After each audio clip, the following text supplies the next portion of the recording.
modern world is bad. It is inhumane, unfair, and unjust. This is the world of money. It is not for the people. It is for those who produce money, for bankers and financiers. And ordinary people just serve them as attendants. They sweep their palaces. What lies behind the social welfare? Labor. But why does the banker live in 100 and 1,000 times better than worker, than peasant? Why does wildcatter live better? All of them. Do they work harder? It's nonsense. It's ridiculous to say. They do not even produce anything. No material values. But why? Don't you know? Moreover, perhaps you wonder with all sincerity now, reading all of this. Well, banker and worker, simple hard worker like me or my neighbor Johnny? It cannot be compared. Banker is a bank. Money, relations, and contacts. But who are we together with Johnny? Nobody. Naturally, the banker lives better than we do. But there is nothing natural here. The point is that everyone got used to the state of affairs, and they took it for granted. As a matter of course, the banker has to live better, and it cannot be otherwise. But it may be otherwise. So why? Why does a banker work less, but live better? Better than worker or miner? However, intuitively, you've got the answer by yourselves. Because the banker is a bank. Money. Exactly, money. This is the whole point, the cornerstone. About them, about the money, we should talk more in details. So, what is money? Have you ever thought about it? The calculation tool, the measure of labor? As we are told from childhood, almost from the cradle, we have to work, work, and work. The money won't fall down from the sky. They should be honestly and hardly earned, etc., etc., etc. Sounds familiar, doesn't it? Familiar and nauseating. Say, by the way, to Abramovich, who honestly and hardly earned all his billions. Just for fun, say, how to earn money honestly. You will laugh to death. Yes, we have to work. But what should we expect in the end? A small pension at half-starved old age? Poverty. You have spent all your life working on some oligarch. You have been taken away all your power, energy, and health. You've been squeezed like a lemon.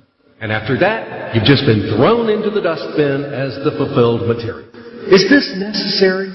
But this is the reality, horrific reality, of modern society. This is what we should all expect in the end, almost certain. Everything ends up this way for the vast majority of people in today's world. As it ended up for their mothers, fathers, grandmothers, and grandfathers. As it will end up in the present state of affairs for their children and grandchildren, great-grandchildren. Then, in turn, for their children and grandchildren. And so on. The way of the world. Why? All of this is wrong, unfair. It must not exist. Why do some people have to have everything, but others have nothing? Why do some people walk in golden slippers, but the others barely make ends meet? They don't know how to feed their children, although all of them work honestly. Why does it happen? After all, we are the people, the brothers. We are equal, aren't we? Then why? Because there is a lie around us. A huge, continuous, monstrous lie. Do not believe anything that is broadcasted daily on TV by satiated and well-groomed masters of life. And people are not working, and the money is not even a measure of labor. All of this is an insolent and shameless lie. Lie, lie, lie, and lie once again.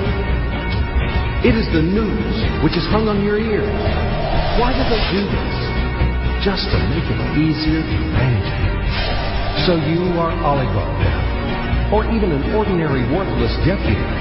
Are you equal with others? In what? You live in a different way, eat in a different way, and rest in a different way. In one day, he spends more than you spend in a year. His wife doesn't even get out of Portugal. And yours? He is treated in the best Swiss clinics. And what about you? his children and yours. Have you compared? Well, where is your equality? Perhaps you are equal in rights, aren't you? Oh, I forgot about the rights. As it is written in our Constitution, isn't it? By the way, there are a lot of things written on the fence, too. Nice and intelligent things. Read in your spare time. You will be inspired by these things. And what kind of equal rights do we have with the oligarch or the banker? I'm just curious. Right to work? Well, we have such a right in our country. Nobody argues. Work hard for the benefit of... You work hard at the factory, and he, soon or quickly, as they say, to each his own. The right to elect and to be elected. Well, you can elect, of course. You're welcome. Just vote. No matter how people vote, most important, how these votes are counted. And what about to be elected? Are you going to be elected somewhere? Do you have the money for that? Gold reserve for the election campaign? No? So breathe smoothly and relax. Come back to your factory. Continue to work hard. And do not rock the boat. The feast of life is not for you. It is for those who are more equal than you. What else is there? However, it is not the essence. There is no sense for further continuation. I hope everything is already clear. What kind of equal rights you both have and who are more equal. It is all about universal equality and fraternity. It is figured out, I think. Now we move on to the money. We won't talk about the measure of labor. These are fairy tales for idiots.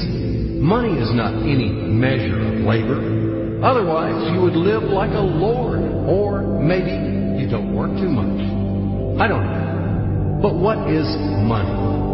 Shackles, fetters, chains, durable and unbreakable chains holding the slaves in subjection more reliably than any steel. What are slaves in the 21st century? Do you ask me? What slaves?